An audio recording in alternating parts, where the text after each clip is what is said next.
नमस्कार आपण मैंने जानी ओडिशा गवर्नमेंट रो बहुत गुड़े स्कॉलरशिप स्कीम अच्छी जमीक आपंकर प्री मेट्रिक स्कॉलरशिप है पोस्ट मेट्रिक स्कॉलरशिप है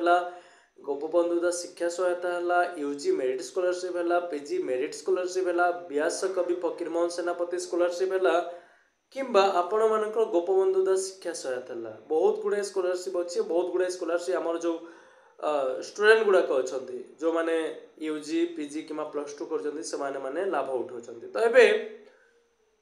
शिक्षा वर्ष आरंभ होती 2025-26 एवं प्रथम थर जोटा कि 2025-26 शिक्षा वर्ष रे आरंभ होती आपण मानकर यूजी मेरिट एवं पीजी मेरिट स्कॉलरशिप एवं आपण मानकर गोपबंधु दास शिक्षा सहायता ता सहित आपण मानकर व्यास कवि फकीरमोहन सेनापति जोटा कि आपण मानकर स्कॉलरशिप यही स्कॉलरशिप गुड़ाक आरंभ होती जोटा कि आपण माने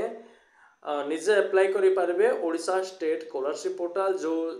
लिंकटा आपण माननको ए वीडियो रे शो करतवा से लिंक को जाके आपण माने अप्लाई करि पारबे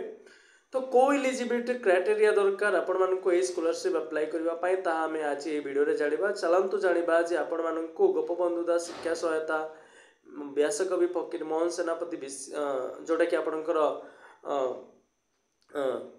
भाषा वृत्ति है कि आपण यूजी मेरिट पीजी मेरिट जो स्कॉलरशिप अच्छी आपण मैंने कौ एलिजिबिलिटी क्राइटेरिया थिले आपण मैंने एलिजिबल हो पारे से स्कॉलरशिप प्रति आम जाना ये वीडियो रे। तो आपण मैंने देखि पारुथबे जेतेबेले ओडिशा स्टेट स्कॉलरशिप पोर्टल को आसुचंते से ओडिशा स्टेट स्कॉलरशिप पोर्टल रे एबे स्कॉलरशिप माने लाइव हो गलानी आपण माने अप्लाई करि पारिबे व्यास कवि फकीरमोहन भाषा वृत्ति हला किंबा गोपबंधु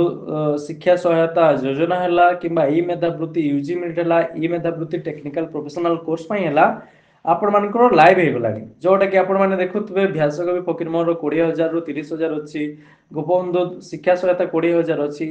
ई मेधावृत्ति जोटा अच्छी आप यूजी मेरिट से 10,000 अच्छी ई मेधावृत्ति टेक्निकल प्रोफेशनल 20,000 अच्छी ये जिन गुड़ा अप्लाई करेंगे जोटा कि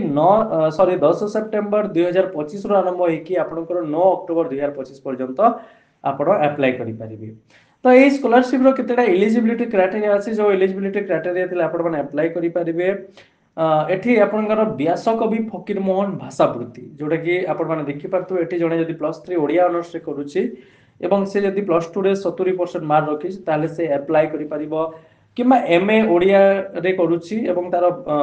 +3 जदि 60% ओडिया रे रहिची ताले से अप्लाई करि परिबो एमए रे वन टाइम ताको 20,000 मिलिबो सॉरी 30,000 मिलिबो एवं +3 रे ताको वन टाइम 20,000 मिलिबो से पुओ हो बा झियो हो ताको ए स्कॉलरशिप अमाउंट ता मिलिबो जोटा कि म आपण मानको एलिजिबिलिटी क्राइटेरिया फोकस कर दोची तारो माने ताको मो अंडरलाइन कर दोची ताको कर दोची देखंतु तापरे गोपबंधु शिक्षा शिक्षा सहायता योजना जोड़ा कि आपण मानकर 2.5 लाख कम इनकम जदि पेरेंट्स कर अछि से माने अप्लाई करि परिबे बहुत ग्रेजुएट एवं पोस्ट ग्रेजुएट स्टूडेंट करि परिबे जो माने ग्रेजुएशन परस्यू करछन्ती किबा पोस्ट ग्रेजुएशन कोर्स करछन्ती से माने अप्लाई करि परिबे एठी आपण मानकर प्रथम कथा हला जे एलिजिबिलिटी क्राइटेरिया धरंतु एचआईवी एड्स जो माने अफेक्टेड अछन्ती से माने किबा जार घर नाही से माने अप्लाई करि परिबे जोटा कि मैनुअल वर्कर हेले मैनुअल स्कैवेंजर हेले से माने तापर जो माने पर्टिकुलर वल्नरेबल ग्रुप अछन्ती ट्राइबल ग्रुप अछन्ती जोडा 13टा अछि से माने हेले किबा सिंगल मदर चाइल्ड हेले लीगली बंडल लेबर हेले ए माने अप्लाई करि परिबे जोटा कि ऑल एलिजिबल कोर्सेस हला सब कोर्स जो कोर्स करले मध्ये हेबो एवं एथि पय जदि आपण अप्लाई करबा चाहछन्ती ताले आपन 20,000 टका मिलिबो। नेक्स्ट हला ई मेधावृत्ति यूजी मेरिट ई मेधावृत्ति यूजी मेरिट जतले आपण अप्लाई करछन्ती एथि पय एलिजिबिलिटी क्राइटेरिया हला आपनकर पेरेंट्स को इनकम लेवल 8 लाख रहिबो एवं 55% आपण लास्ट एग्जाम रे आसीथिबे एथि पय आपण +3 करछन्ती किबा बिजनेस एडमिनिस्ट्रेशन बीबीए कोर्स करछन्ती बीसीए करछन्ती किबा जर्नलिज्म करछन्ती तो आपण को इयरली 10,000 टका मिलिबो एवं ए जो अछि कोर्सटा आपण जनरल होंतु एससी एसटी ओबीसी ईबीसी जहा मध्ये होंतु आपण पाई परिबे। ई मेधावृत्ति जोड़े टेक्निकल प्रोफेशनल कोर्स जेमिति कि आपनकर जर्नलिज्म हला बीबीए हला किमा एग्रीकल्चर एनिमल हस्बेंडरी जहा मध्ये हला एठी जो जो लिस्ट गुडा करि से माने एट जिनिसटा अप्लाई करि परिबे इंटीग्रेटेड बीडी मध्ये एठी आसी एमएससी मध्ये आसी पब्लिक हेल्थ सोशल वर्क बहुत गुडा जिनिस आसी ए जिनिसटा आपण माने अप्लाई करि परिबे। ए स्कॉलरशिप रा अमाउंट देखो नर्सिंग कोला पिला माने मध्ये पाई परिबे। आशा करूची आपण माने ए वीडियो माध्यम रे जानि पारथिबे जे केमिति स्कॉलरशिप को एलिजिबिलिटी क्राइटेरिया थिले आपण अप्लाई करि परिबे तो केमिति अप्लाई करिवे सेटा हम आउट वीडियो आनी कि मु आपन को बतेबी कोटे सर्टिफिकेट आनीबे सेटा मध्ये मु आपन को कहबी जे आपण अन्य सर्टिफिकेट कोठु पाइबे से सर्टिफिकेट विषय में आ गोटे वीडियो रे कहबी। आशा करूँ आपण भिडियोटा भल लगी वीडियो माध्यम आप किसी जानी। रोचे नमस्कार।